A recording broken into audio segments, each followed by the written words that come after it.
Mi padre decía que su fortuna era solo para sus hijos verdaderos. Cuando murió, todos fueron a reclamar lo que creían suyo.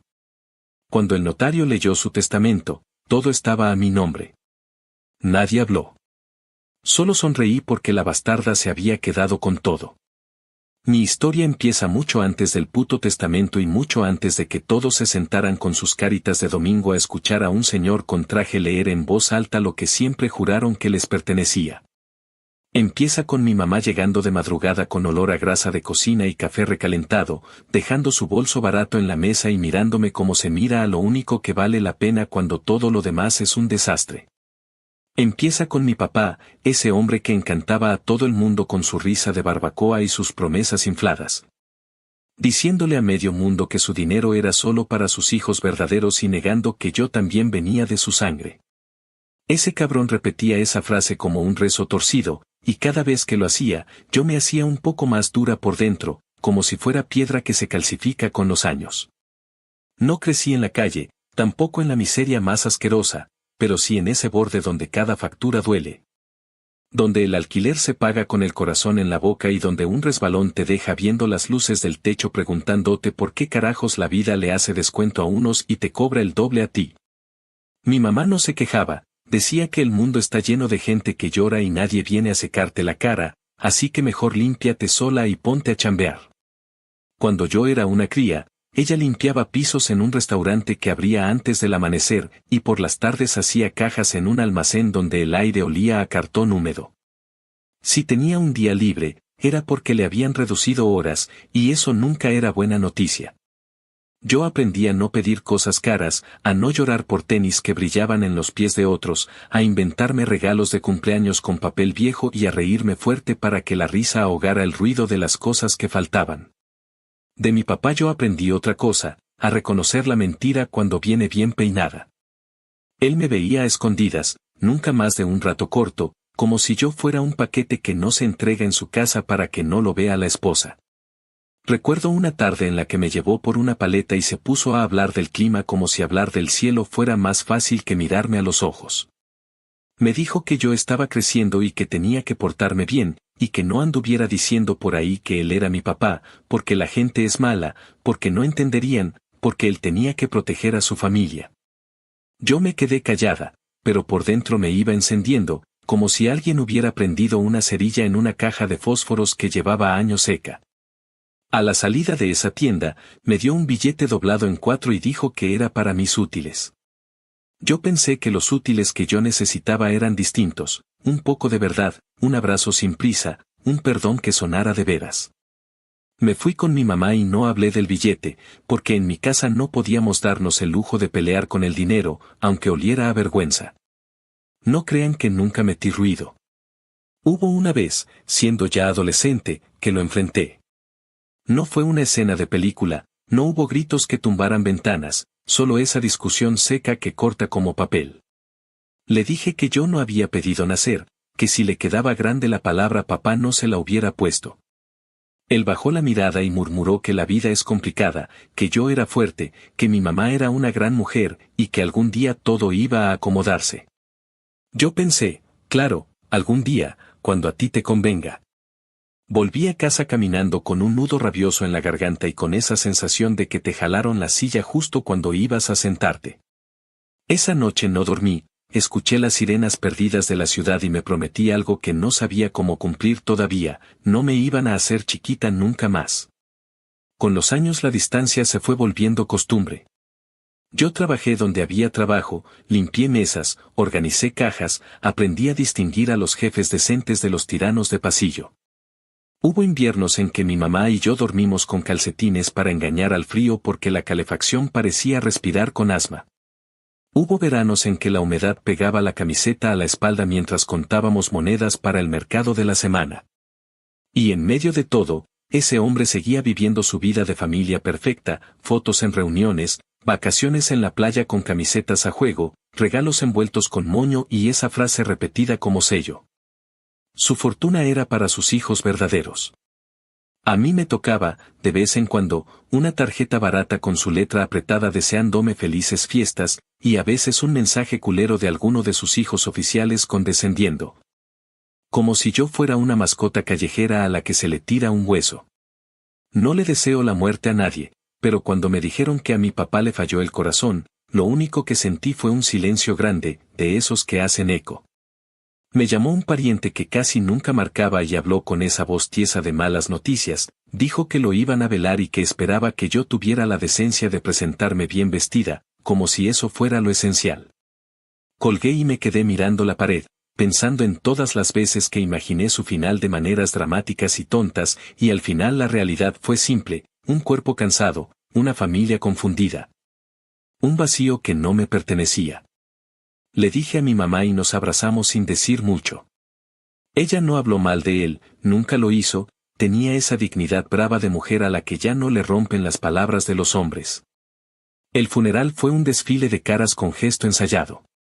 Llegué con un vestido negro sencillo que me quedaba un poco flojo en la cintura y con los zapatos cómodos porque a mí no me iba a doler el cuerpo por impresionar a nadie. La esposa, con su peinado intacto y una expresión que parecía tatuada, me miró de arriba abajo como quien escanea un paquete sin etiqueta. Los hijos oficiales estaban juntos, igualitos en su forma de pararse, hombros atrás, barbilla arriba, ese aire de gente que conoce la sensación de tener todo bajo control. Uno de ellos se acercó y dijo que lamentaba mi pérdida, con una sonrisa que apestaba a plástico. Le respondí que el dolor era raro cuando no te dejan acercarte a la persona a la que supuestamente estás perdiendo. Se ofendió, como si yo hubiera faltado a un protocolo sagrado, pero no dijo nada más. Me paré atrás, miré las coronas y las fotos con paisajes bonitos, y pensé que los muertos no escuchan discursos, que eso es puro teatro para los vivos. Pasaron unos días y me llegó una llamada de una oficina de abogados. Fue una conversación breve, clara, sin adornos. El hombre dijo que había una lectura de testamento y que yo estaba convocada. Dijo mi nombre completo, despacio, como quien confirma un dato que importaba. Le pedí la dirección y la hora, apunté todo en un papel junto al teléfono, y después me quedé sentada un buen rato con el bolígrafo en la mano y la cabeza hecha un relajo. No era ingenua, sabía que esa familia esperaba repartir el pastel como si estuvieran en una fiesta de cumpleaños. Yo, en cambio, solo quería cerrar una puerta de una vez por todas, con llave, y tirar la llave a un sitio donde no la volviera a encontrar ni por accidente. El día de la lectura amaneció con ese cielo lavado después de una lluvia ligera.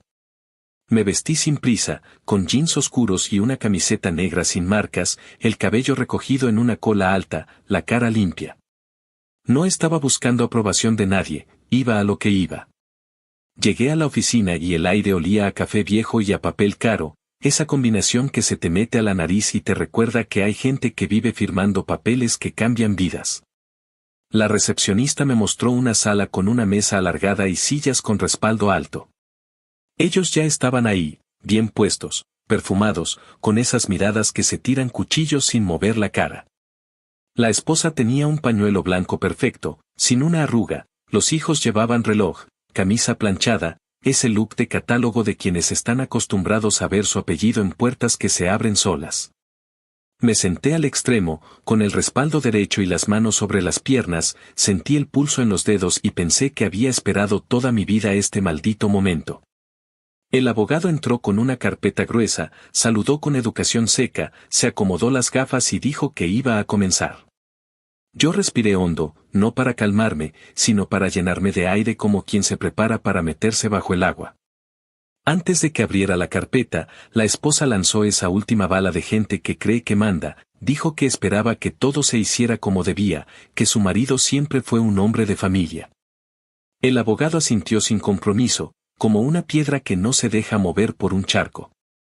Abrió la carpeta, pasó una hoja, miró el encabezado y dijo que iba a leer la voluntad del difunto.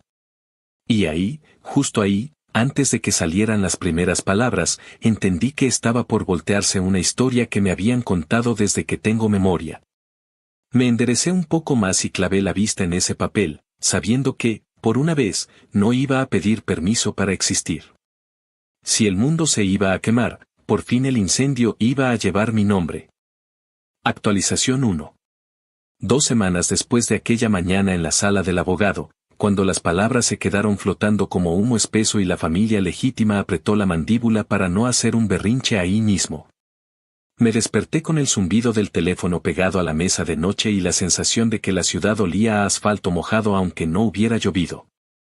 Era un mensaje larguísimo de la esposa, cargado de esa cortesía que solo usan cuando te quieren clavar un cuchillo por la espalda sin mancharse las manos, decía, con esa voz que puedo oír incluso leyendo, que lo normal, lo correcto, lo moralmente indicado sería que yo entendiera el lugar que me corresponde, que los hijos verdaderos estaban devastados y que esperaba un gesto de sensatez de mi parte.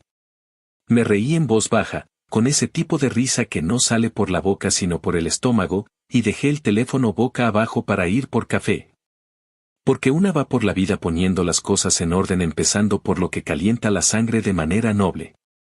Cuando volví, ya había otro mensaje del hijo mayor, más corto y más sucio, diciendo que era una ladrona con pretensiones, que esa empresa era un legado de generaciones, como si hubieran inventado ellos el aceite de motor. Y que me convenía hablar con él para arreglarlo entre familia, y yo pensé que qué familia ni qué carajos. Que la única que yo conocí fue una casa pequeña con una mesa coja y una mujer con manos cansadas que nunca me negó un plato aunque llegara medianoche. Ese mismo día fui a la oficina central de los talleres porque no pienso dirigir nada desde el sillón ni vivir de chismes de pasillo, y porque yo aprendí desde chamaca que quien no ve con sus ojos termina creyéndole a cualquiera. El edificio estaba en esa zona de bodegas que siempre huelen a goma y a polvo viejo, con camiones que respiran como bestias grandes y puertas metálicas que se abren con un quejido que te recorre los dientes. La recepcionista me observó con la curiosidad de quien está mirando un programa en vivo, porque debo reconocer que yo ya era noticia, la bastarda con el título de jefa. La historia que todos repiten en voz baja cuando se sirven café. Pedí ver a los gerentes y no me tembló la voz ni un poquito, entraron uno por uno con carpetas bajo el brazo. Hombres y mujeres que tenían la piel curtida de años de resolver problemas ajenos y manchas de grasa que no se van ni con rezos.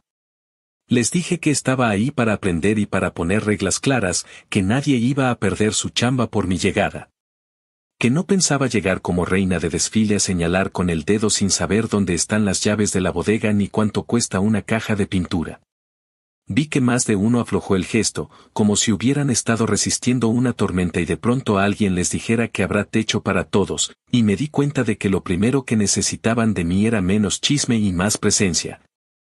Menos misterio y más horas con botas puestas. Cuando terminó esa primera junta me encerré con el contador, un tipo flaco con cara de no dormir bien desde hace años y ojos de quien ve números hasta en las nubes. Extendió estados financieros, habló de flujos y gastos con ese ritmo apagado de la gente que teme decir una cifra alta y que tú creas que te están robando. Y en esa mesa los papeles parecían manteles de un banquete al que por fin me habían invitado. No voy a fingir que entendí todo en un día, no soy mago ni pretendo serlo, pero aprendí lo suficiente para ver por dónde sangraba la empresa, contratos viejos mal negociados, descuentos que parecían favores. Proveedores que se creían con derecho a llegar tarde porque siempre fueron cuates del patrón. Anoté cosas en una libreta, no en una de esas brillantes que huelen a lujo sino en una con la tapa doblada y esquinas mordidas, y cada línea era un pequeño acto de propiedad. Un recordatorio de que ya nadie iba a hablar por mí sin mi voz en la sala. Salí de la oficina casi al atardecer y el teléfono volvió a vibrar con el hijo de en medio preguntando, con esa soberbia envuelta en papel de regalo. Si ya había pensado en la propuesta de repartir la empresa en partes iguales para evitar dramas, y en su mensaje usó la palabra armonía, que es una palabra que me da urticaria cuando viene de alguien que me negó vida entera. Le respondí con un texto largo, medido, sin insultos pero sin vaselina, diciendo que la armonía real no se construye a punta de borrar a la gente que no encaja en su foto familiar, que el testamento estaba claro. Que quien quisiera hablar lo haría con el abogado, y que yo, en lo personal, no tenía nada que negociar con alguien que me trató como un bulto incómodo durante años. Me dejó en visto, y la verdad es que ese silencio tuvo el sabor dulce de un postre que no te esperabas y que te llega a la mesa gratis. Respiré hondo y me fui a casa con la espalda recta, con las manos todavía manchadas de papel y polvo, sabiendo que ese era el primer día real de mi trabajo y no pensaba empezar pidiendo perdón. Esa noche, ya con los pies descalzos y el pelo suelto, abrí la carta que el abogado me había entregado en un sobre aparte. Esa que supuestamente estaba escrita por el hombre que me dio la mitad de mi cara y me negó el apellido como si las letras quemaran. Las primeras líneas me picaron como alcohol en herida reciente, porque ahí se le escapaba un tono de cobarde arrepentido, un te fallé que no pedía absolución sino que confesaba tardísimo. No voy a mentir, me enojé, me entraron ganas de romper el papel en tiras chiquitas y aventarlas por la ventana para que el viento se llevara cada palabra. Pero la sostuve con los dedos como quien sostiene una foto de un incendio del que ya saliste caminando. Guardé la carta en un cajón, no por cariño sino por orden interno, porque mi venganza no iba a ser teatral, iba a ser práctica, pieza por pieza, costura por costura, y no necesitaba exhibirla para que fuera efectiva. Puse alarma temprano, me serví un vaso de agua y pensé, medio riéndome, que si la vida fuera justa, a esa gente les tocaría tragarse sus propias palabras con una cuchara grande. Al día siguiente llegué antes que todos a uno de los talleres grandes, ese que siempre fue el orgullo del patriarca, con su letrero brillante y el piso pintado de un gris limpio que en teoría nadie pisa sin limpiar las botas. Los mecánicos me miraron como se mira a una tormenta a lo lejos, esperando que se desvíe. Me acerqué a uno que llevaba años ahí, con las manos gruesas y el ceño de quien sabe cuando te están hablando en serio. Y le conté sin rodeos que yo no vengo a jugar a jefa, que vengo a aprender cómo se organiza el infierno para que funcione sin humo negro, que me diga qué se hace y que es pura pose. Me soltó una risita corta y me explicó la ruta del día, el tipo de clientes que llegan buscando milagros con presupuestos rácanos. La manera en que los proveedores te hacen perder la paciencia y la forma en que los empleados hacen magia cuando se sienten respetados. Caminé entre autos con las manos atrás, respirando ese olor a solvente que se pega a la ropa y que a mí me parece un himno de guerra, y tomé notas mentales de cada detalle. Desde la caja de tornillos que nadie etiqueta hasta la forma en que el gerente habla con los clientes cuando alguien se equivoca y hay que corregir sin culpar. En medio de esa gira apareció un correo del abogado con un resumen claro como agua fresca sobre la cláusula que yo había escuchado por encima en la lectura y que ahora entendía con toda su fuerza. La maldita cláusula de no impugnación, esa línea que dice en lenguaje legal, pero yo la traduzco a puro idioma de barrio, que si te pones de necio y pierdes, pierdes todo. Me enderecé en la oficina de vidrio y sonreí por primera vez ese día con gusto completo, porque era la primera vez que sentía que la ley no estaba del lado del dinero más ruidoso sino del papel que sanaba un poco de historia. Envié una copia del correo a mi cuenta personal, anoté en mi libreta que convenía programar una reunión con los gerentes para hablar de reglas, pero también de respeto. Porque soy alérgica a los golpes de escritorio y fan de los cambios que se sostienen solos. La familia oficial no se tardó en mover ficha. Esa misma tarde, el hijo mayor pidió verme en un café que huele a leche evaporada y a pretensión, porque claro, hay gente que cree que la presión se ejerce mejor con una taza de algo con espuma.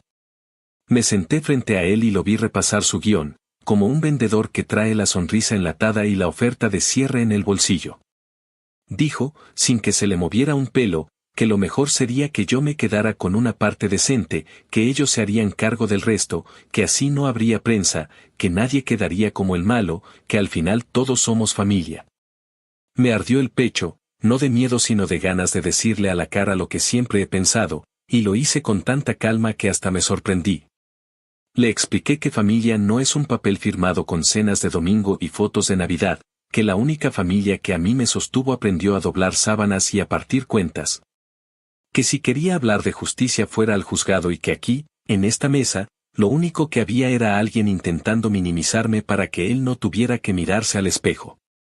Se quedó sin remate. Me soltó que yo era una interesada y yo respiré hondo como quien apaga una vela larga y le contesté que lo único que me interesa es que se acabe la costumbre de que los que nacimos fuera del marco pidamos permiso para estar en la foto.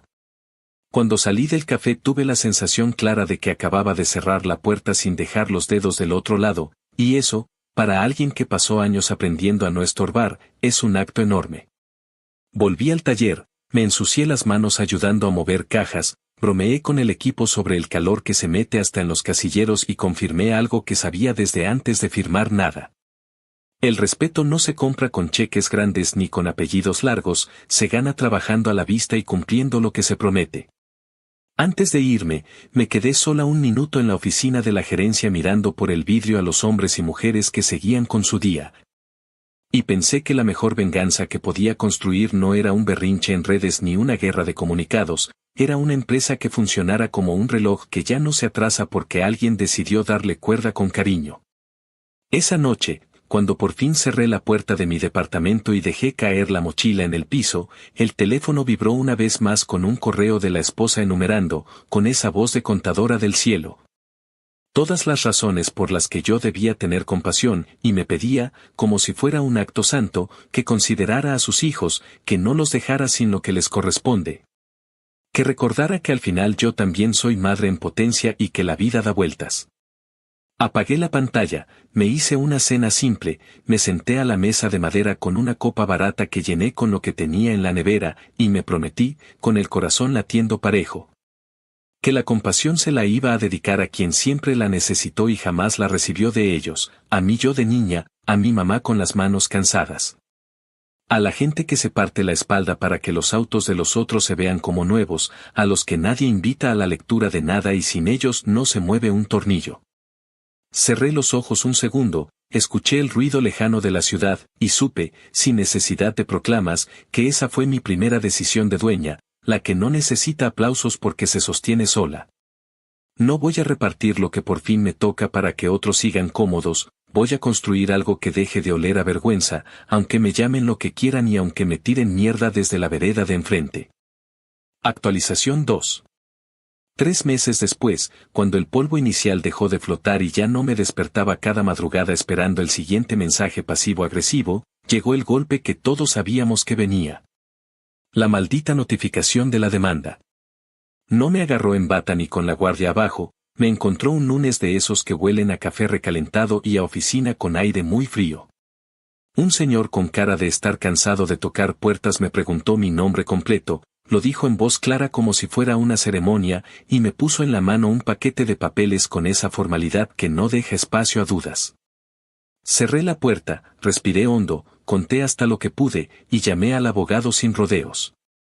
Él me pidió que no cundiera el pánico, que los testamentos sólidos se defienden solos cuando están bien hechos, que respirara. Que leyéramos con calma y que no contestara un solo mensaje de ninguno de ellos hasta que él diera el visto bueno. Me senté a la mesa, pasé páginas con dedos que de pronto me pesaban, y vi impresas todas las fantasías que la familia oficial tenía de mí, que yo había manipulado, que yo había aprovechado una supuesta debilidad. Que había influido de quién sabe qué forma para que me dieran todo, como si yo fuera una especie de bruja con poderes de hipnosis y no una mujer que cargó cajas y vivió en un departamento con goteras. Me dio risa y me dio coraje al mismo tiempo, esa mezcla que te quema la lengua y te hace hablar con una calma que parece prestada. La semana que siguió fue una clase intensiva de realidad. El abogado, un tipo que viste sin pretensión y que sabe explicar cosas complicadas como si te estuviera contando una receta, se sentó conmigo y con mi mamá alrededor de una mesa larga. Y nos fue marcando con un lápiz cada punto que importaba. Dijo, y yo lo escuché como se escucha un anuncio de tormenta con el paraguas ya en la mano, que íbamos a responder en tiempo.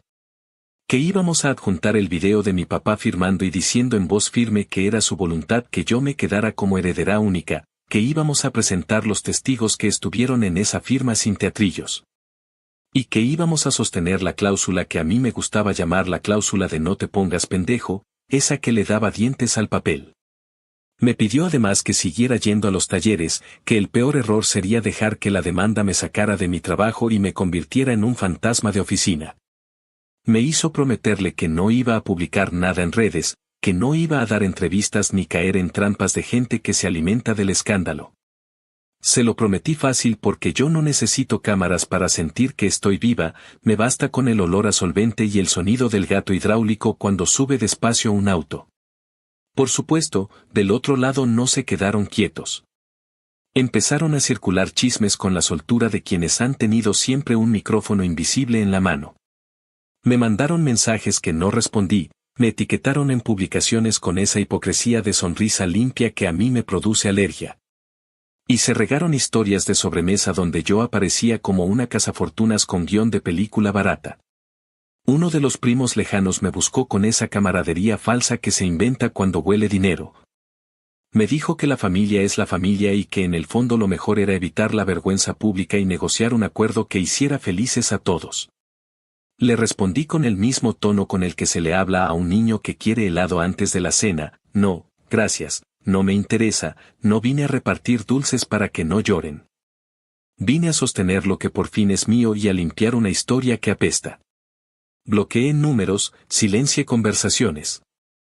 Y cuando el silencio dolía un poco me iba a los talleres y me quedaba parada mirando cómo el equipo resolvía un golpe en un guardabarros como si estuvieran descifrando un idioma secreto. Me repetía, a veces en voz baja para oírme bien: no nací para pedir permiso. La fase de pruebas fue un desfile de papeles y de gente contando cosas en oficinas con lámparas que dan luz de hospital. Me senté frente a una persona que me preguntó de todo, desde cómo habían sido mis visitas con él en mi infancia hasta si alguna vez le exigí algo más que respeto, y respondí sin adornos. Con la verdad que no necesita maquillaje. Conté que lo confronté una vez y que me prometió el típico algún día, ese que sirve para mantenerte quieta mientras la vida pasa. Y que nunca le pedí un centavo que no fuera para pagar cuadernos o la renta de ese mes en el que mi mamá se quedó corta.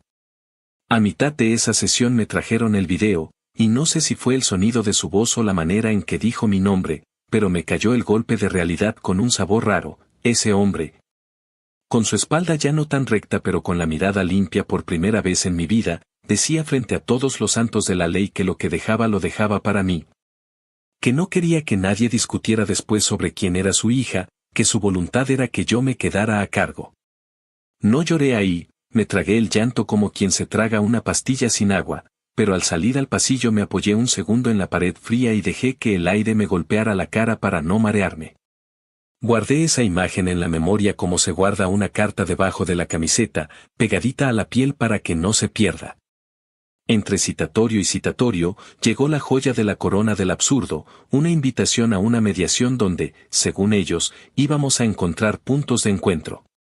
Fui, porque una no se puede dar el lujo de parecer la terca sin escuchar, y porque a veces es útil mirar a los ojos a quienes han vivido de tu silencio.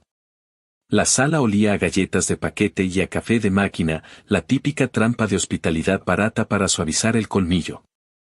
La esposa se sentó con esa postura de estatua que no admite grietas, los hijos se acomodaron como si fueran un panel de expertos, y el mediador, buen tipo pero sin mucha idea de la guerra fría que había ahí, nos pidió que habláramos con respeto. Ellos arrancaron con una lista que parecía salida de un catálogo de quejas donde yo era la villana favorita, que su papá no estaba en pleno uso de su criterio. Que yo me había aparecido de pronto como un fantasma que se materializa para llevarse los muebles, que era cruel dejarlos sin lo que les tocaba por derecho moral. Tomé la palabra cuando me la dieron, y con una calma que aprendí en las madrugadas en las que la ansiedad te quiere apretar el cuello, dije que no iba a firmar ningún acuerdo que me despojara. Que no iba a pedir disculpas por existir, y que si querían seguir, nos veríamos en la sala donde hay alguien con bata negra que no come galletas de máquina. La mediación murió en una hora larga que se sintió eterna, salimos sin darnos la mano, y mientras cruzaba el estacionamiento pensé que hay gente que confunde misericordia con amnesia y que yo no vine a olvidar. Vine a recomponer. En ese tiempo, la empresa se convirtió en mi refugio y en mi campo de batalla. Empecé a revisar contratos antiguos con los gerentes, pregunté por qué seguíamos pagando favores caros a proveedores que entregaban tarde, pedí que todo se pusiera por escrito sin tonterías. Abrí el buzón a quejas anónimas para que la gente dijera lo que llevaba años callando, y me gané enemigos y aliados al mismo ritmo. Hubo quien me dijo que por fin alguien se tomaba en serio el trabajo y hubo quien frunció el ceño porque se acababa la práctica de llamar al amigo para saltarse la fila.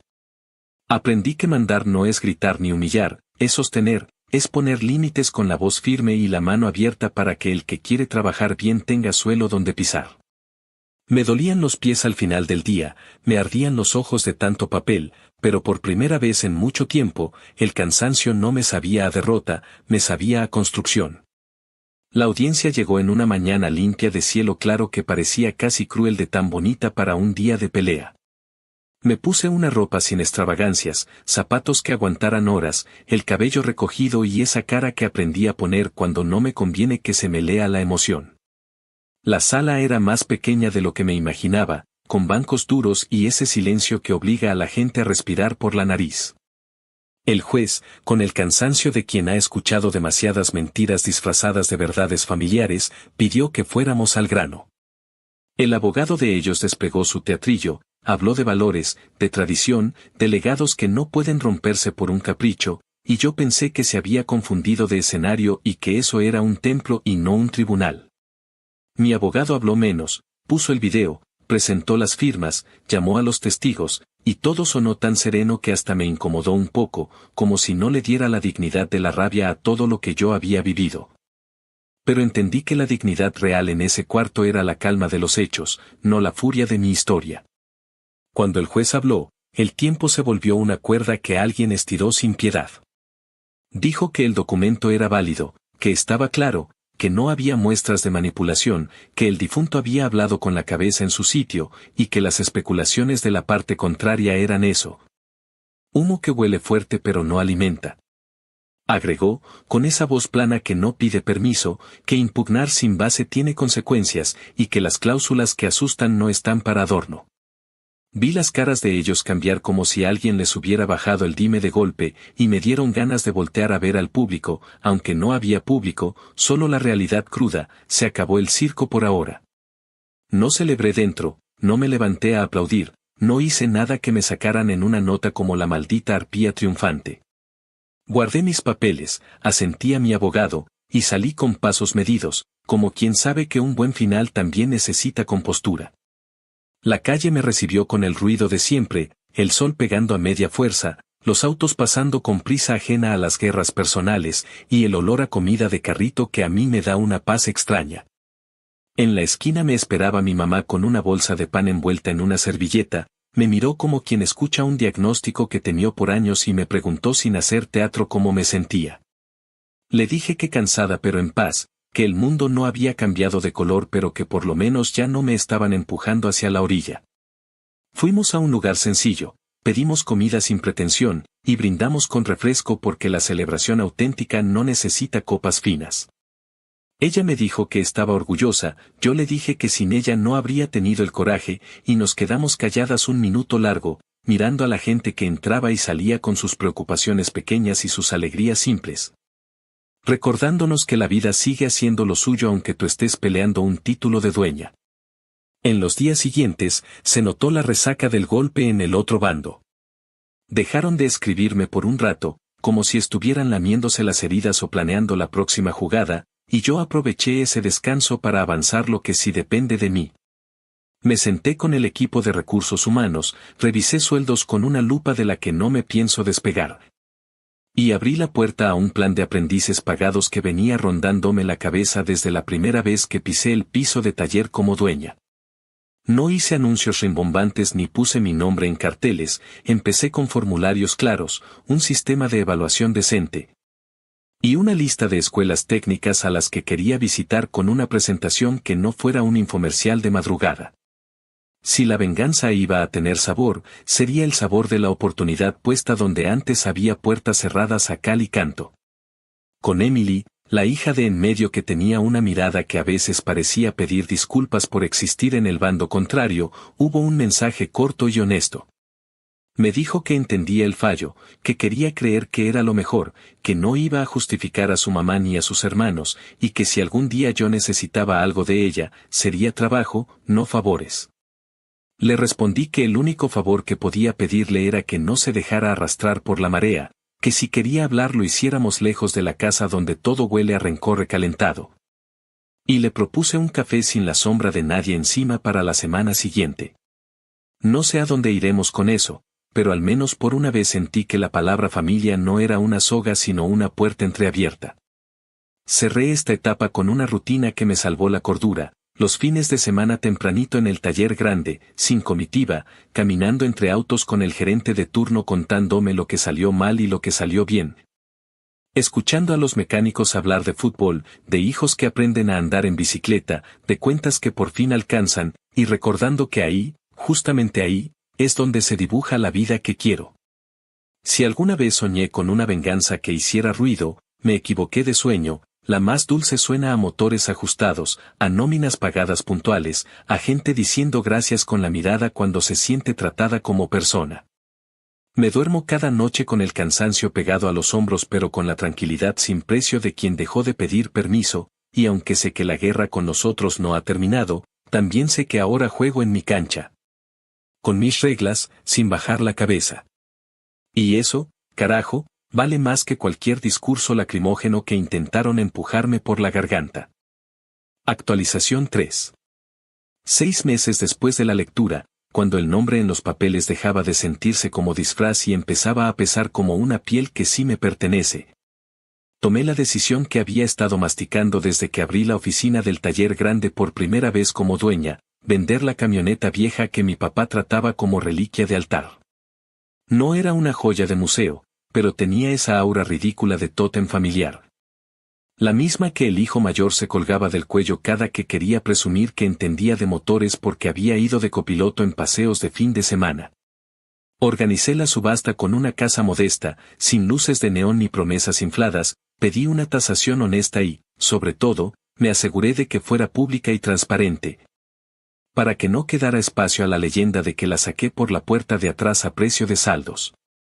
El día de la puja, el aire olía a caucho tibio y a café barato, y el patio estaba lleno de curiosos. Algunos con pura nostalgia en la mirada y otros con ese brillo oportunista que aparece cuando creen que la historia trae descuento. Me paré de lado, sin anunciarme, escuchando al subastador cantar cifras como si fueran notas de una canción pegajosa, y cuando el mazo golpeó la mesa y la venta quedó cerrada. Sentí que había roto un hechizo chiquito que nadie más veía. La camioneta dejó de ser símbolo y volvió a ser metal con ruedas. Firmé papeles, saludé sin sonrisa forzada, y me fui en un auto cualquiera, con una libertad ligera respirándome en la nuca. Con ese dinero armé por fin el plan que me había dado vueltas desde el primer recorrido entre elevadores y cajas de refacciones. El programa de becas con el nombre de mi mamá para mujeres que quisieran meterse al mundo de la mecánica sin tener que pedir permiso a ningún imbécil que las toma por adorno. No quería una caridad de foto, quería un sistema que funcionara incluso un día en que yo no esté mirando. Fui con el equipo de recursos humanos y con la gerente que más pelee por la gente, revisamos requisitos hasta que quedaron aterrizados, nada de trampas, nada de exámenes que solo miden la paciencia de aguantar burocracia. Solo pruebas prácticas supervisadas por jefes de piso que yo sabía que no iban a disfrazar misoginia con tecnicismos. Pusimos un cupo inicial tentativo y un compromiso claro de mentoría pagada, no de esos puestos que llaman aprendiz y son excusa para que trabajes gratis. Mandé a imprimir folletos sencillos con la cara de mi mamá en blanco y negro, tomada de una foto donde está de pie con una taza de café y una sonrisa chiquita que solo le salía cuando tenía buenas noticias, debajo. Un texto directo que decía que la beca Teresa López se dirigía a mujeres con ganas de aprender un oficio y con la intención de quedarse a trabajar en talleres que las traten con dignidad. Llevamos la invitación a escuelas técnicas, a centros comunitarios y a iglesias donde la gente se junta a lo que sea menos a perder el tiempo. La primera jornada de entrevistas fue un golpe de realidad hermoso, mujeres jóvenes con uñas pintadas y mirada firme. Mujeres no tan jóvenes que habían dejado la escuela por cuidar hijos o por escapar de una casa que las apagaba, mujeres con miedo y con ganas, sobre todo con ganas, y yo ahí, cuidando que cada una se sintiera recibida y que saliera con la certeza de que, esta vez sí, la puerta estaba abierta de par en par. Mientras eso arrancaba, reventé otra burbuja silenciosa que llevaba años inflándose, los contratos con proveedores amigos del patrón. Esos que empezaban con palmadas y terminaban con entregas tarde y facturas que parecían escritas con un plumón inventado para robar con sonrisa. Llamé a todos a reunión, uno por uno, y escuché sus argumentos con la paciencia del juez que sabe que la verdad llegará si le quitas el fondo musical. Les dije, sin elevar la voz, que la amistad y el negocio pueden convivir, pero solo si el negocio no se ahoga, que había 3 reglas nuevas que no eran negociables, plazos que se cumplen, calidad que no se negocia. Precios revisados con lupa, que a partir de ahora todo se pondría por escrito y se mediría, y que quien no quisiera subirse a ese tren me lo dijera de frente. Porque yo no iba a andar llamando a nadie de madrugada a suplicarle que entregara lo que ya cobró. Hubo quien aceptó y entendió que esto no era una amenaza sino una limpieza de casa, y hubo quien puso cara de ofendido profesional, diciendo que toda la vida habían hecho así las cosas con el Señor. Y yo respondí que toda mi vida me habían pedido que me hiciera chiquita y ya no me da la gana. Rompimos 2 contratos, renegociamos otros, y abrimos la puerta a proveedores nuevos que entraron sabiendo que la vara de medir viene de fábrica más alta ahora. En paralelo, y porque a mí me gusta que el rencor del pasado sienta que ya no tiene rincones donde esconderse, hice algo que parecía mínimo y tuvo efecto de bomba silenciosa en ese círculo que me odia con palabras bonitas.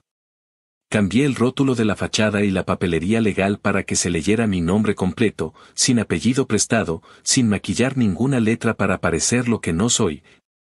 Y coloqué una placa en la oficina principal que dice que la empresa está comprometida con formar y contratar a mujeres mecánicas. No es un monumento, no es una estatua, pero cada persona que entra a esa oficina lee un compromiso que ya nadie puede guardar en el cajón cuando le conviene. El día que colgaron la placa, bajé al piso con un pastel barato de supermercado y un cuchillo desechable, y brindé con refresco con el equipo del turno de la mañana, sin discursos. Con la alegría simple de saber que una pequeña línea de metal brilla en la pared contando una historia distinta a la que me contaban a mí cuando me tocaba quedarme callada. En medio de estos movimientos, llegó el tipo de ruido que yo ya esperaba, esa vibración que empieza en el teléfono y te demuestra que hay gente que usa Internet como si fuera un patio de escuela donde practicar la crueldad. Un perfil con el apellido de la esposa compartió la foto del letrero nuevo con un texto que pretendía ofender y terminar sonando a ruego mal educado. Decía que yo estaba desmantelando el legado del patriarca y usando su dinero para humillar a la familia, y remataba llamándome interesada con palabras que mi mamá no aceptaría en su mesa ni aunque yo las dijera llorando. No respondí con furia, no hice hilo, no cité la publicación para pedirles a desconocidos que me defendieran como si esto fuera concurso de popularidad. Escribí un párrafo claro desde mi perfil donde dije que el dinero que usaba era mi herencia legal, que el legado que yo quiero es de trabajo y respeto. Y que las mujeres que entren al taller por esa puerta no se van a comer ni una sola broma de manual porque aquí nadie se forma a golpes de abuso. Lo mandé, cerré la aplicación y me metí a una reunión con los gerentes para revisar tiempos de entrega, con la misma atención con la que reviso el aceite antes de un viaje largo. Cuando terminé, un par de empleadas se acercaron sin mucha ceremonia y me dijeron que la placa les había hecho el día, que aunque ellas no se fueran a poner en el elevador con una pistola neumática. Saber que la puerta estaba abierta para otras les daba un orgullo raro, ese que no se presume pero se queda en el cuerpo. Mientras todo eso se movía hacia adelante, sostuve una conversación que no esperaba y que, si soy sincera, me desarmó un poco en la forma en que te desarma una canción vieja que te agarra por sorpresa en la radio. Emily me escribió un mensaje corto, de esos que no se esconden detrás de excusas, diciendo que si yo estaba de acuerdo quería ver el taller grande, ver lo que estaba haciendo, y que no iba a tomar una foto ni a sacar videos. Que solo quería entender. Le dije que viniera una mañana sin anunciarse mucho, que la iba a estar esperando en la puerta lateral, y ese día la vi llegar con una ropa simple y una inquietud que se le notaba en los hombros. Caminamos despacio por el pasillo de vidrio, le conté sobre los aprendizajes, sobre las métricas nuevas, sobre los proveedores y sobre el programa de becas. Ella me escuchó con esa atención que yo extrañaba en mi vida. Me dijo que había crecido escuchando la versión en la que yo era capricho y amenaza, y que ahora, viendo a la gente trabajar con la cara en paz, le parecía que esa versión se caía sola. No hubo lágrimas ni abrazos, no hubo promesas, hubo algo mejor para mí, una conversación de 2 adultas que no necesitan humillarse para ser sinceras. Cuando nos despedimos, me dijo que iba a hablar con su terapeuta sobre cómo sostener 2 verdades al mismo tiempo, la que la crió y la que ahora veía. Y yo le respondí que no sabía de terapia pero que sí sabía de cargar cosas pesadas sin romperte, que eso se aprende con calma y con cuidado, y que si quería, la próxima vez podríamos sentarnos en una esquina del taller con café y ver cómo una aprendiz desmonta un alternador sin que ningún imbécil le quite la herramienta de la mano. Con el programa ya corriendo, la primera cohorte de becarias entró a la sala de capacitación un lunes que parecía igual a todos y terminó siendo un hito íntimo en mi vida. Les dimos uniformes con sus nombres bordados, botas con punta reforzada, guantes de su talla y casilleros con candado que abrían sin tener que patear. Un jefe de piso, el mismo que me miró con escepticismo el primer día que me presenté como dueña, se plantó frente a ellas y les dio la bienvenida en un tono que no había escuchado antes en su voz. Un tono de compañero que no promete lo que no puede cumplir.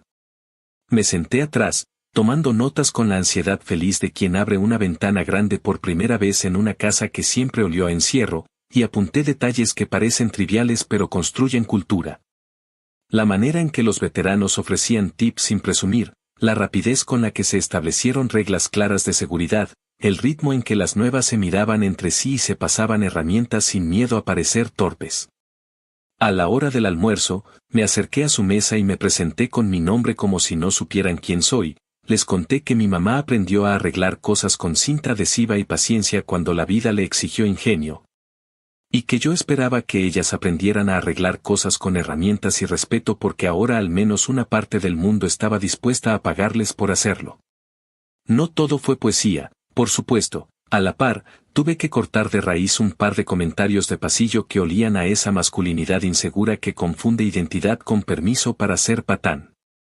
Llamé a una reunión rápida sin escándalo, expliqué que los chistes con doble filo no eran cultura de taller sino armadura de gente débil, y que quien necesitara esa armadura para sobrevivir aquí no iba a durar mucho. Puse por escrito el protocolo de denuncias, me aseguré de que no se quedaran en chisme de oficina, y sostuve una política sin maquillaje. Quien cruzara la línea perdería trabajo y reputación con la misma rapidez con la que se desinfla una llanta pinchada. Al día siguiente, el ambiente estaba 1 milímetro más limpio, y a veces 1 milímetro es la diferencia entre irte a casa con los hombros relajados o llegar con la mandíbula apretada tanto que te duele al morder. Rematé esta etapa con una visita a la casa de mi mamá, que para entonces ya había resignificado la sala con plantas nuevas y con fotos que nunca colgó cuando la vergüenza era un mueble que ocupaba media casa. Le llevé la primera carta de aceptación del programa de becas impresa en papel sencillo, con el nombre de una mujer que había dejado la escuela 2 décadas atrás y ahora iba a cobrar por aprender un oficio. Le conté el detalle de la subasta, le conté que la placa llevaba su apellido, le conté que la hija de la esposa había visitado el taller y que no nos arrancamos los ojos, y mi mamá, que no pierde el tiempo en discursos. Me dijo que lo que estaba haciendo tenía cara de justicia aunque no saliera en la tele, y que si yo quería de verdad esto, tenía que cuidarlo como se cuida una olla en la que hierve la comida para mucha gente, con ojo y con oído. Sin distraerte con los gritos de la calle. Me abrazó fuerte y murmuró que ya no me ve encogida, que camino ocupando mi tamaño completo, y yo entendí, sin metáforas, que esa era la venganza más limpia que he servido en mi vida, no dejar migajas, poner mesas. Actualización 4. 9 meses después, cuando el calendario ya no era una cuenta atrás sino una lista de cosas concretas que se habían movido bajo mis manos, la calma se rompió como se rompen los vidrios con una piedra lanzada desde la sombra. Me llamaron del almacén grande poco antes del amanecer, esa hora que te pesca con la voz áspera y el cuerpo todavía pesado. Para decirme que la alarma se había activado y que en las cámaras se veía una silueta torpe intentando forzar la puerta lateral. Me puse unos jeans, una sudadera vieja y las botas que dejo a la salida justamente para estas madrugadas, y manejé con el corazón avanzando a golpes parejos pero apretados. Con ese enojo frío que se siente cuando ya no estás dispuesta a que nadie te empuje fuera de tu casa. Llegué y el estacionamiento olía a polvo húmedo y a café de gasolinera, las luces de policía teñían las paredes de azul pálido, y un oficial con gesto cansado me pidió mi nombre antes de contarme, con la paciencia de quien ya ha visto esta película, que habían detenido a un tipo con una copia antigua de una llave, intentando entrar como si aún tuviera permiso. Lo vi de lejos, sentado en la parte trasera de la patrulla con la mandíbula apretada y la mirada de animal acorralado, y no me sorprendió reconocer al menor, al mismo que me mandaba emoticonos de mierda cuando no le alcanzaban las palabras. No crucé una palabra con él, no iba a regalarle un show, no iba a darle la satisfacción de verme alterada, me quedé junto al gerente firmando papeles, levantando el reporte, y, por dentro, tomando la decisión que había postergado por querer evitar incendios, iba a poner un alto legal que no dejara dudas ni margen para la nostalgia. Esa misma mañana nos fuimos directo de la puerta del almacén al juzgado a tramitar la orden de restricción. No fue un trámite elegante ni cinematográfico, fue una fila con gente cargando sus propios dramas, un guardia bostezando y una ventanilla donde te piden repetir tu nombre más veces de las necesarias. El abogado llegó con esa cara de quien desayuna adrenalina desde la universidad y me recordó que los papeles protegen hasta donde la gente decide respetarlos, pero que al menos aquí íbamos a trazar una línea gruesa. Conté lo sucedido con palabras sobrias, sin adornar, y al final firmé con la mano firme, sintiendo que cada letra clavaba un poste en la tierra. La orden salió con las condiciones claras, distancias que se miden en pasos largos y consecuencias que duelen en la billetera además del orgullo. Cuando me la entregaron, respiré como cuando sales de una alberca y el cloro te arde un poco en la nariz pero te acuerdas de que sí puedes flotar. El abogado me sugirió, además, que reforzáramos protocolos en los talleres, no solo por este incidente sino porque el crecimiento trae su propio desfile de listos. Acepté sin drama, me senté con seguridad y con los gerentes, cambiamos cerraduras, actualizamos listas de acceso, borramos permisos viejos que dormían en carpetas polvosas, y pusimos una regla sencilla. Nadie entra si no tiene motivo y nadie guarda llaves que no estén registradas. Lo anuncié en una junta general con mi tono más plano, sin amenazas ni golpes de mesa, y el silencio que siguió me dijo que todos entendieron que ya no hay margen para improvisaciones nostálgicas. Esa noche, a la hora maldita en que el alcohol se convierte en megáfono de los cobardes, el menor me escribió con una borrachera que se le salía por los dedos, diciendo que yo había prendido fuego a la familia. Que no tenía corazón, que le quitamos todo a su mamá y a sus hermanos, que algún día me iba a arrepentir. Mi primera reacción fue el asco, no por el insulto en sí, sino por esa costumbre vieja de cargarme culpas ajenas, de sentir que si yo respiraba fuerte se le movía la cortina a medio mundo. Me preparé un vaso de agua, me lo tomé de pie en la cocina, dejé que el cuerpo aterrizara, y respondí con un párrafo corto que había ensayado 1000 veces en mi cabeza pero que nunca había escrito. Le dije que su papá me quitó a mí primero, que la ley habló y que yo no iba a cargar más con la vergüenza de nadie, que cualquier intento de acercarse a mis espacios de trabajo o a mi casa iba a tener consecuencias legales. Y que por su bien se buscara ayuda antes de ahogarse en ese resentimiento que no alimenta a nadie. Lo dejé en visto a partir de ahí, no por crueldad sino por higiene mental, y apagué el teléfono como quien cierra una ventana para que no entre el humo del vecino. A los 2 días me llegó por correo certificado un sobre grueso con una caligrafía que no reconocí al principio. Y una nota del despacho avisando que se trataba de un documento que había quedado guardado con instrucciones de entregarse después de que se resolvieran todos los asuntos de la sucesión. Me senté en el escritorio de la oficina, cerré la puerta, respiré hondo, abrí el sobre y reconocí la letra de mi papá, esa letra apretada de hombre que no aprendió a escribir despacio porque todo lo quería resolver deprisa. La carta empezaba con una frase que me atravesó sin pedir permiso, decía que no había sabido ser mi papá, que se había escondido detrás de una vida acomodada para no mirarme.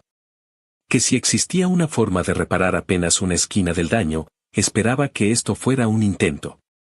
No voy a justificarlo desde el más allá, no voy a convertir su arrepentimiento tardío en medalla, pero sentí un temblor raro entre el estómago y la garganta. Una mezcla de rabia vieja y de esa ternura testaruda que uno no quiere admitir. Seguía con recuerdos que yo no tenía, con momentos en los que me vio de lejos sin acercarse por cobarde, con promesas pobres que ahora me sabía de memoria, y terminaba pidiéndome que viviera bien. Que no me dejara moldear por la amargura que a él lo había moldeado. Doblé el papel despacio y lo guardé en una funda transparente, no para honrarlo a él sino para honrar el registro de que me debía todo eso y más. Llamé a mi terapeuta y le pedí una cita extra, porque no soy de hierro y porque aprendí que la rabia sin camino se pudre y apesta. En terapia, sentada en ese sillón que ya tiene mi forma marcada, acerqué el papel con el cuidado con el que una acerca una foto de un incendio del que salió caminando. Y le leí a mi terapeuta sin ponerle dramatismo gratuito, solo dejando que las palabras cayeran como caen las cosas cuando ya no necesitas sostenerlas para que existan. Ella escuchó sin interrumpir, Me pidió que me quedara un minuto en el silencio incómodo, y luego dijo algo que me caló como una verdad que siempre estuvo ahí esperándome. La venganza no es clavar el cuchillo en el mismo lugar donde te lo clavaron, es sacar el cuchillo y decidir qué cicatriz quieres tener. Me quedé mirando el techo un segundo, sintiendo cómo esa frase se acomodaba en mis costillas, y entendí que todo lo que estaba haciendo no era teatro para los otros, era plomería interna. Era cerrar fugas y abrir llaves donde sí hacen falta. Hablamos de límites que no tienen que explicar su existencia, de cartas que puedes guardar sin hacer altar, de perdones que no son regalos sino decisiones privadas. Y de cómo sostener firme la separación entre justicia y venganza para que no se te revuelva el estómago. Salí de ahí más liviana, no feliz, no redimida, simplemente con la certeza de que el próximo paso era cuidar lo construido sin dejar resquicios para que el pasado se colara disfrazado de nostalgia. Volví a los talleres con una lista precisa de ajustes que no podían esperar. Instalamos cámaras nuevas enfocadas a entradas y salidas, no para vivir en paranoia sino para que nadie confundiera la empresa con patio familiar. Actualizamos los protocolos de llaves y tarjetas, hicimos una auditoría de accesos, revisamos quién tenía permiso por costumbre y quién por necesidad, y recortamos el mapa hasta que solo quedaran círculos razonables. La persona de seguridad, una mujer que corre maratones y tiene paciencia de santo con mal genio, me propuso entrenamientos cortos para el equipo sobre qué hacer ante visitas no deseadas. Y le dije que sí a todo lo que implicara evitar que un susto se convirtiera en riesgo. A la par, reforcé con recursos humanos la línea de denuncias internas por si alguien volvía a recibir mensajes o presiones por parte de esa familia, porque ya me conozco el estilo, cuando no pueden entrar por la puerta.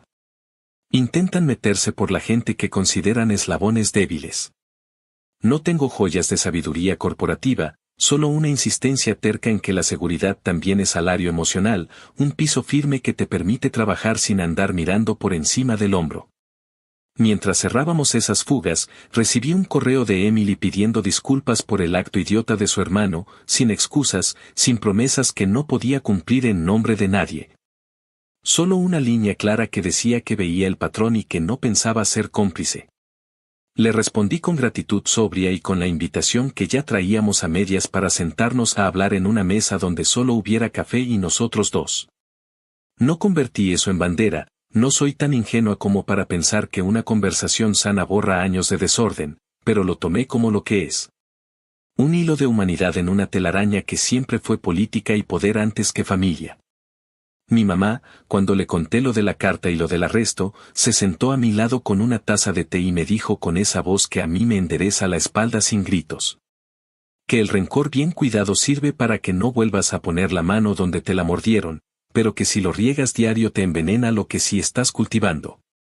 La escuché, como la he escuchado desde que tengo memoria, y prometí, esta vez en voz alta, que mi venganza iba a seguir siendo construir, no dinamitar por deporte. Quise cerrar ese mes con un gesto que no fuera para la galería sino para la gente que me sostiene el techo desde abajo.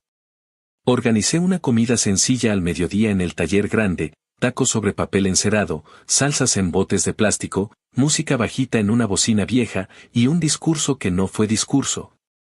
Apenas un agradecimiento con el estómago en paz. Les conté que íbamos a seguir creciendo, que el programa de aprendices estaba dando sus primeros frutos, que las reglas nuevas no eran capricho sino cimiento. Y que no iba a permitir que un apellido hiciera temblar lo que ellos y yo cargábamos todos los días. Vi sonrisas cansadas, miradas que dicen más que muchos abrazos, y me guardé ese cuadro interno como una estampita laica. Una que se pega en la billetera para recordarte para que estás trabajando cuando el mundo te provoca a pelear por pelear. Esa noche, ya sola en mi departamento, saqué la carta de la funda, la leí otra vez despacio, la volví a doblar y la guardé en el cajón donde tengo cosas que no quiero ver diario pero no me atrevo a tirar, y me prometí. Con la convicción que se siente en el cuerpo, no en los discursos, que a partir de ahora el apellido del difunto no será la llave de nada aquí, ni para entrar, ni para mirar desde lejos. Ni para pedir a través de terceros lo que una juez ya dijo que no les toca. Encendí una lámpara pequeña, abrí la ventana para que entrara ese olor de tierra húmeda que me recuerda que vivo en un lugar con estaciones, y me dejé caer en la silla con una calma que no conocía hace mucho. La guerra no se acabó, pero por primera vez en años sentí que el mapa tenía líneas claras, que mis fronteras estaban pintadas con pintura gruesa, y que si alguien quería cruzarlas iba a tener que hacerlo a plena luz, sin máscaras. Sin llaves viejas, sin el cuento de la familia como salvoconducto. Y eso, para alguien que pasó media vida pidiendo permiso hasta para existir, es descanso del bueno, del que te permite dormir con la boca cerrada y el corazón sin tocar la alarma. Actualización 5. 1 año y 2 meses después de aquella lectura donde se me acomodó el mundo como una mesa a la que por fin le calzas la pata, llegó a mi buzón un sobre con papel grueso y un perfume dulzón que me dio ganas de estornudar. Adentro, una tarjeta con filigrana barata que intentaba parecer elegante anunciaba una reunión familiar en la casa de la cuñada de la esposa. Esa señora que siempre habla como si leyera recetas mientras te revisa la ropa con los ojos.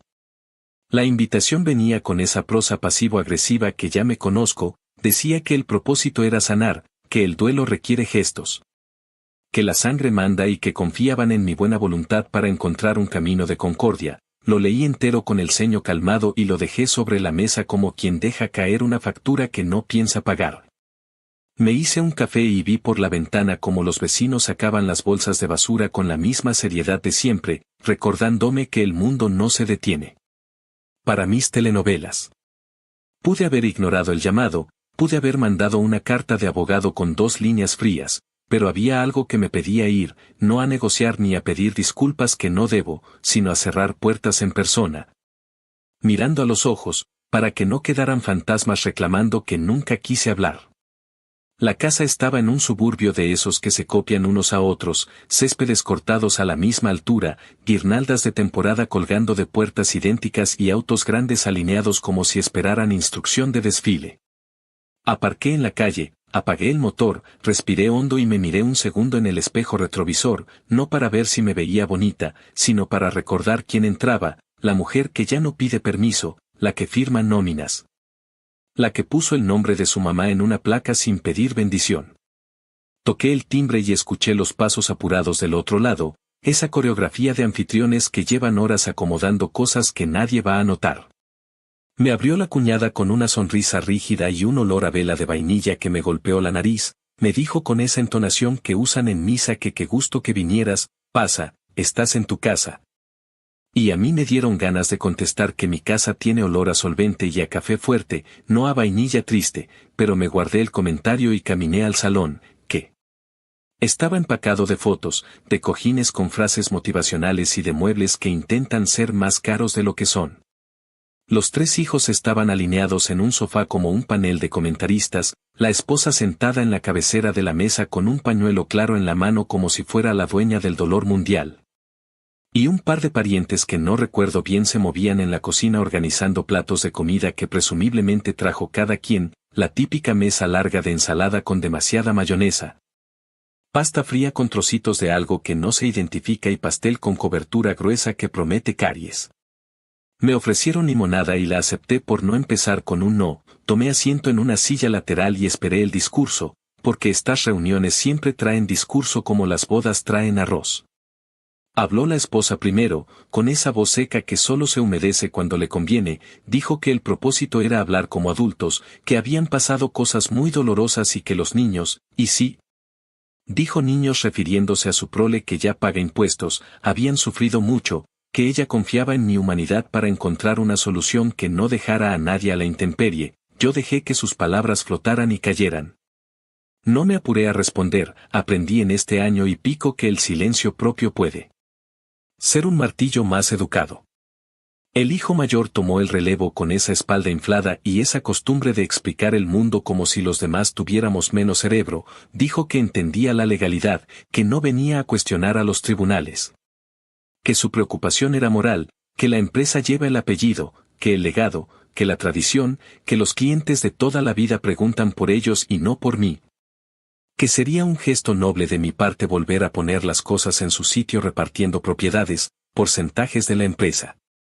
Y, mira qué generoso, dejando que yo me quede con una parte que nos parezca razonable, porque tampoco se trata de dejarte desamparada, eso no lo permitiríamos. Y en ese momento yo sentí ese hormigueo que me sube por la nuca cuando alguien intenta vestir de caridad lo que es puro control. Levanté la mano apenas, como quien pide turno en una clase que no respeta el orden, y hablé con una calma que ya me sale sin forzar, dije que no iba ahí a firmar nada. Que no iba a repartir lo que ahora sostengo con mi trabajo y el de mi equipo, que mi gesto noble fue romper el patrón donde yo era la vergüenza silenciosa, que la empresa no lleva un apellido en la sangre.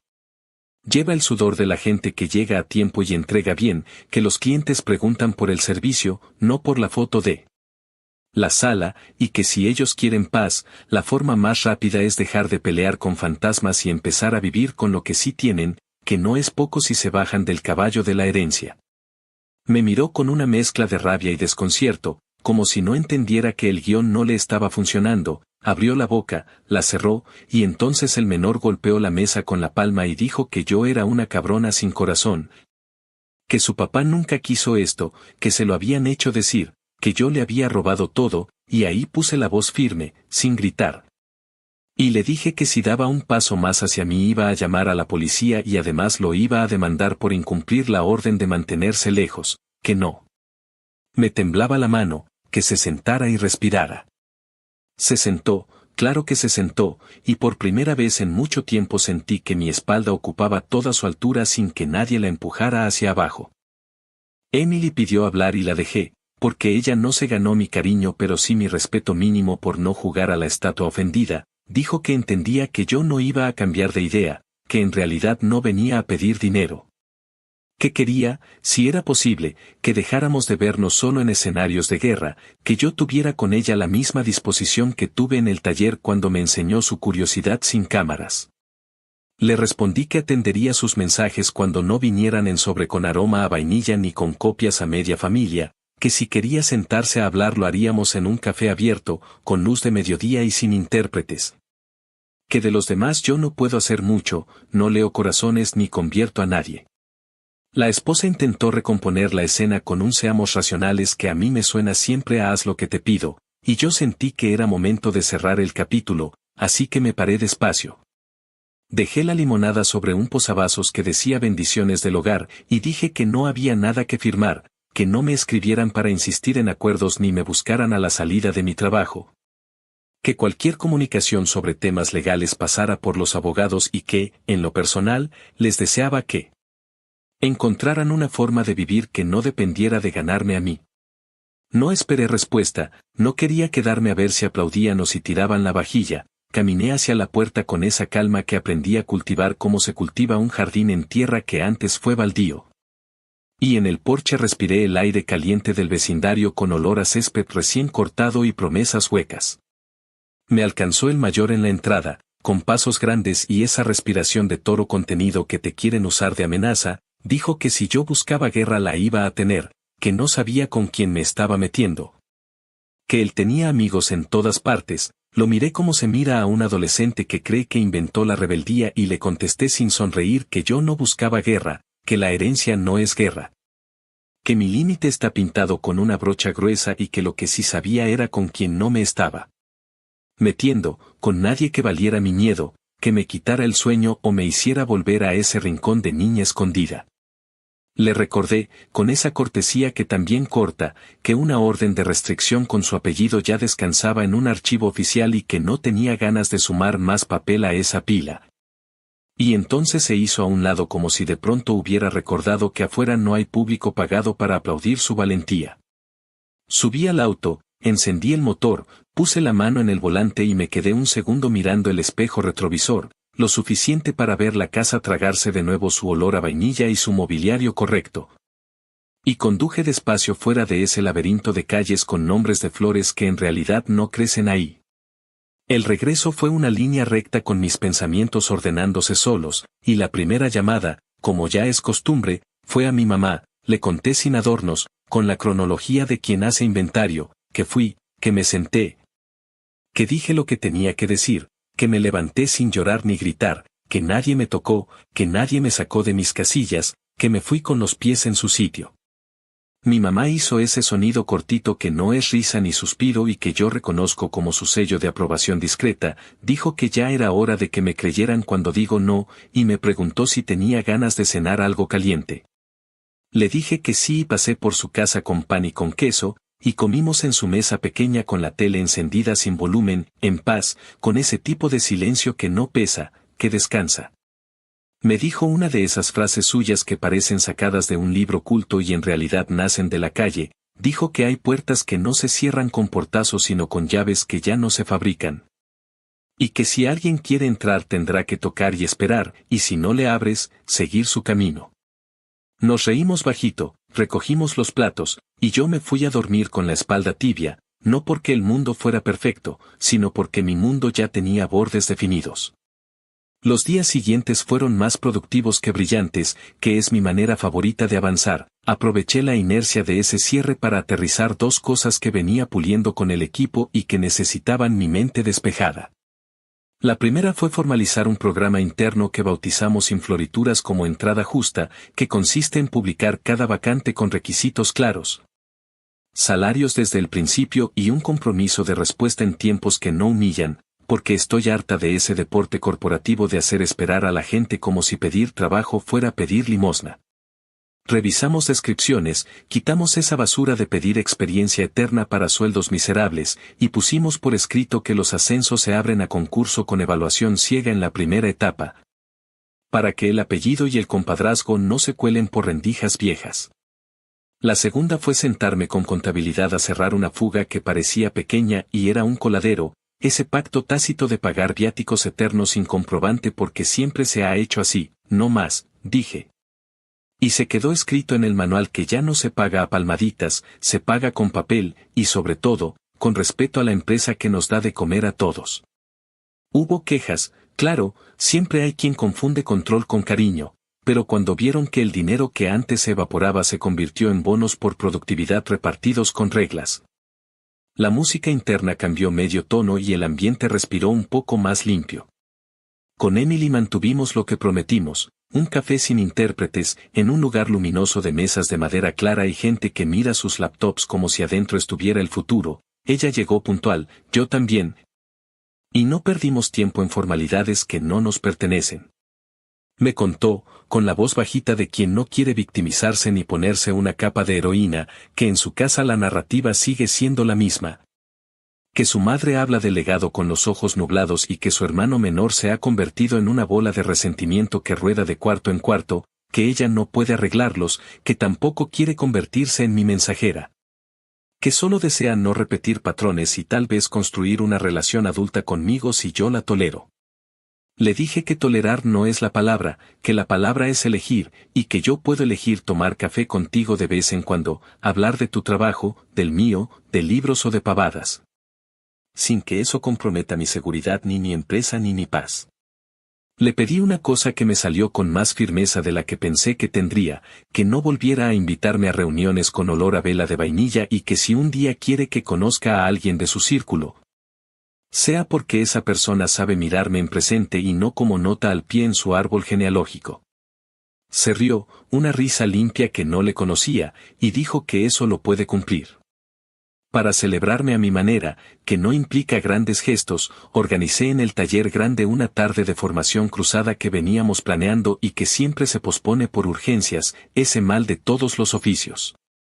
Pusimos mesas en U, llevamos piezas desarmadas, hicimos parejas de veteranos con aprendices y nos dedicamos a que cada quien enseñara una cosa que el otro no sabía. Desde trucos con lijas hasta cómo leer mejor un presupuesto con ojo crítico. Yo me moví entre mesas escuchando explicaciones que me daban ganas de aplaudir, vi a dos de las becarias discutir con argumentos técnicos y no con disculpas en la boca. Y sentí esa energía rara de cuando un lugar que antes te dolía se transforma en sitio al que te gusta llegar temprano. Al final, sin discursos, repartí tarjetas de agradecimiento con horas libres acumuladas para usarlas como mejor les viniera, y escribí a mano, con mi letra que no es bonita pero es clara. 2 palabras que me importan más que cualquier bono: gracias, sigamos. Esa noche, cuando me quité los zapatos en la puerta y dejé las llaves en el platito de cerámica que hice en una clase barata de alfarería, pensé en la reunión familiar otra vez, no para rumiarla, sino para guardarla en el archivo correcto del cerebro. La coloqué junto a otros papeles resueltos, etiquetada como capítulo cerrado por ahora. Y me prometí dejar de gastar saliva explicando lo que la realidad explica sola cuando uno la vive parejo día tras día. Mi venganza, lo vuelvo a decir aunque ya no lo digo para convencerme, no es voltear mesas ni escribir cartas incendiarias, es sostener el espacio que antes me negaron con una calma que a algunos les enoja más que mis noes. Es pagar a tiempo, es mejorar protocolos, es decirle a una mujer joven que su plaza la ganó por lo que sabe y no por caerle bien a nadie. Es sentarme con mi mamá a comer simple y dormir sin revisar 100 veces si cerré la puerta. Si mañana me vuelven a invitar a otra ceremonia de sanación con platillos de mayonesa y oraciones envueltas en celofán, ya tengo listo el guión breve, no voy, gracias, ya sané lo que me tocaba de su lado. Lo demás les corresponde a ustedes. Y si no lo hacen, que Dios los acompañe o el terapeuta que quieran, yo tengo mucho trabajo y no pienso volver a encogerme para caber en su foto. Actualización final. 2 años después, cuando ya no me sobresalto al escuchar mi apellido en boca ajena y la empresa camina sin tropezar por cada lunes, llegó ese momento extraño en que uno se da cuenta de que el pasado ya no manda. Pero tampoco se ha ido del todo. Lo noté en cosas mínimas, el silencio al abrir el taller por la mañana sin esperar malas noticias, el sabor del café sin ese dejo de ansiedad, la forma en que la gente me saluda por mi nombre sin añadir el la hija de. Como si por fin entendieran que esa parte del relato ya caducó. La vida se me ha ido armando sin anuncios, a base de rutinas y de detalles, como se arma un motor que lleva años desajustado y de pronto vuelve a rugir parejo. El programa de becas que lleva el nombre de mi mamá ya graduó a su primera generación. 6 mujeres con las manos fuertes y la mirada limpia recibieron sus certificados en una ceremonia improvisada entre autos recién pintados y olor a metal caliente, sin discursos. Con aplausos sinceros y un pastel comprado en la panadería de la esquina. Verlas con sus uniformes nuevos me pegó en el pecho de una manera que no esperaba. Pensé en todas las veces que me dijeron que las mujeres no servíamos para esos oficios, que no podíamos ensuciarnos las manos sin perder algo de dignidad. Y sentí esa mezcla de orgullo y rabia vieja que me recuerda de dónde vengo. Les hablé poco, no soy de grandes arengas, solo les dije que si algún día alguien les cuestiona su lugar, no se lo expliquen, que sigan trabajando y que el ruido se encargue de ahogarse solo. Con Emily el contacto se volvió una costumbre tranquila. Nos vemos una vez al mes, sin protocolos, sin revivir heridas que ya están cicatrizadas como deben, con marcas visibles, pero sin supurar.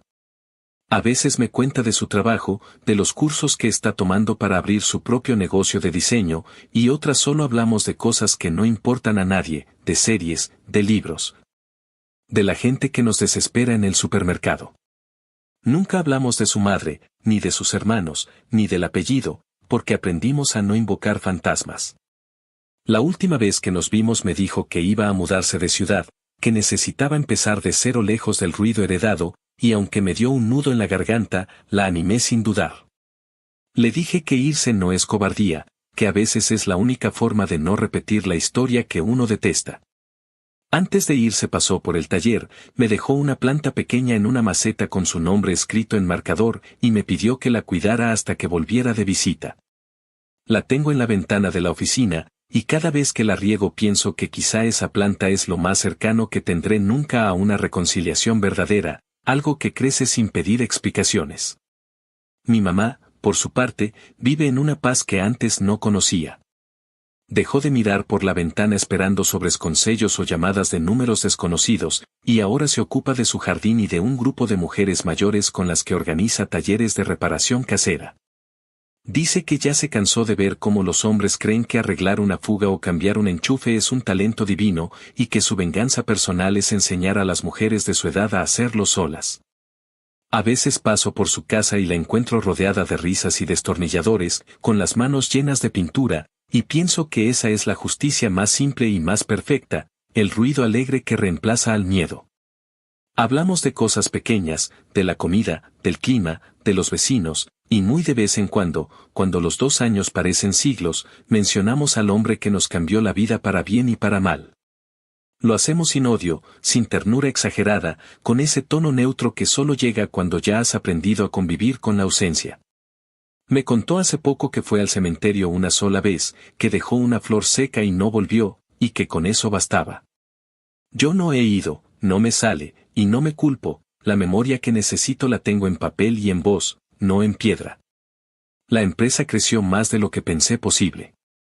Abrimos una segunda sucursal en otro estado, contratamos más personal, y lo que empezó como una limpieza se convirtió en un sistema sólido. Me encontré disfrutando cosas que antes veía como castigo, las juntas, las auditorías, los reportes. Hay una satisfacción tranquila en ver que todo encaja, en saber que no te robas a ti misma, en pagar sueldos a tiempo y ver cómo la gente te mira a los ojos sin miedo. Lo curioso es que, con el tiempo, hasta los viejos clientes que al principio desconfiaban de mí empezaron a cambiar el tono. Uno de los más conservadores, un tipo que se la pasaba diciendo que con el señor las cosas eran distintas, me dio la mano un día y me dijo que no se imaginaba que la empresa pudiera estar tan viva. No le respondí con flores, solo le dije que cuando uno deja de cargar a los muertos, los vivos trabajan mejor. Se rió incómodo, pero entendió. No todo ha sido quietud. Hubo un intento más, hace unos meses, de mover las aguas legales. El hijo mayor, incapaz de aceptar su lugar en el olvido, trató de apelar el fallo con argumentos reciclados, usando como excusa supuestas irregularidades en los contratos de la empresa antes de mi administración. Ni siquiera llegó a audiencia, el juez desechó el recurso por infundado, y la carta de notificación fue corta y precisa. Cuando la leí, no sentí victoria, sentí cansancio. Entendí que para algunos la guerra es el único idioma que conocen, que no pelean por ganar sino porque no saben qué hacer cuando todo está en calma. Lo dejé en manos del abogado, y no respondí más. Me prometí no volver a gastar ni una gota de energía en explicarle a nadie por qué existo. Lo que vino después fue silencio, y ese silencio vale más que cualquier disculpa que nunca van a pronunciar. A mediados del verano, organizamos una jornada abierta en el taller para mostrar los proyectos de las becarias. Vinieron familias, vecinos, hasta un par de periodistas locales. No hubo pancartas ni discursos de superación, solo trabajo real, autos reparados, piezas pintadas, motores encendidos. Al final del día, una señora se me acercó con su hija adolescente y me dijo que había venido a mirar porque su niña quería estudiar mecánica, pero le daba miedo ser la única mujer en la clase. Me pidió que le contara cómo había empezado todo, y por primera vez en mucho tiempo me encontré narrando mi historia sin dolor, sin adornos, solo con la naturalidad de quien ya sobrevivió.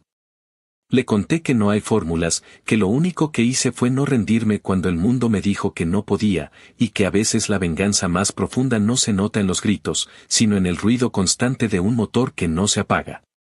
La chica me miró con los ojos muy abiertos y me dijo que quería ser como yo, y yo le contesté que ojalá no tuviera que serlo, que lo ideal es que ya nadie tenga que luchar tanto por lo básico. Las noches son distintas ahora. Antes me dormía repasando conversaciones, imaginando respuestas, construyendo versiones de mí que pudieran defenderse mejor. Hoy me duermo cansada pero ligera, con los pies sucios de tanto andar por los talleres, con el olor a pintura impregnado en la ropa y la conciencia limpia. A veces sueño con mi papá, no con el hombre que fue en vida, sino con una versión menos rígida, más vieja, más cansada, que me mira sin decir nada, como si al fin entendiera que no hay nada que arreglar. Ya no me despierto con el corazón acelerado, solo abro los ojos, tomo aire y sigo. Hace unas semanas, una abogada joven que trabaja conmigo me preguntó si no pensaba cambiarle el nombre a la empresa, si no me gustaría ponerle el mío, hacerla completamente mía. Me quedé pensándolo un momento y le respondí que no, que ya no me importa el nombre, que la herencia no está en las letras del letrero sino en la gente que entra y sale con la frente en alto. Que ya no necesito que todo lleve mi marca para saber que me pertenece. Me miró con curiosidad, y creo que entendió que el verdadero cambio no está en borrar el pasado, sino en domesticarlo, en dejarlo quieto, como un perro viejo que ya no muerde. A veces, los fines de semana, manejo hasta el límite de la ciudad, por una carretera donde casi nunca hay tráfico, y me detengo en una cafetería que tiene un estacionamiento de tierra y olor a grasa vieja. Me siento en una mesa afuera, con una libreta donde anoto ideas para la próxima expansión del taller o frases que escucho en el piso de trabajo y no quiero olvidar. En una de esas visitas, me encontré a un cliente de los primeros, un hombre mayor que me saludó con afecto y me dijo que había oído hablar del programa de becas, que lo felicitaba a mi papá, donde quiera que esté. No lo corregí, solo sonreí. Hay frases que ya no necesitan reparación, se quedan como están, inofensivas. Cuando manejo de vuelta, con el sol pegando bajo y la radio encendida con canciones viejas, me da por pensar en todo lo que pasó. En lo lejos que llegué sin plan maestro, solo con la necesidad de no volver a encogerme. En cómo la venganza que antes me hervía en la sangre se volvió algo distinto, más silencioso, más útil. Ya no quiero que les duela mi nombre, quiero que les dé igual, que algún día se den cuenta de que siguieron viviendo sin mí y que no pasó nada. La verdadera revancha es esa, que mi vida no dependa de su odio. He aprendido a perdonar, pero no en el sentido dulce que se cuenta en los sermones. Mi perdón no es abrazo ni lágrima, es distancia, es límite, es seguir adelante sin mirar atrás. Si algún día me los cruzo por accidente, que sea como se cruza a un desconocido en el supermercado, con un leve asentimiento y sin detener el paso. La bastarda, como me llamaban, no solo se quedó con todo lo material, se quedó con la paz, con la risa que ya no tiene miedo, con la voz que no tiembla al decir su historia. Y al final, pienso que esa fue siempre la fortuna verdadera, no la que se mide en dólares, sino en la tranquilidad de saber que nadie, nunca más, tiene poder para hacerme sentir que no merezco mi propio apellido.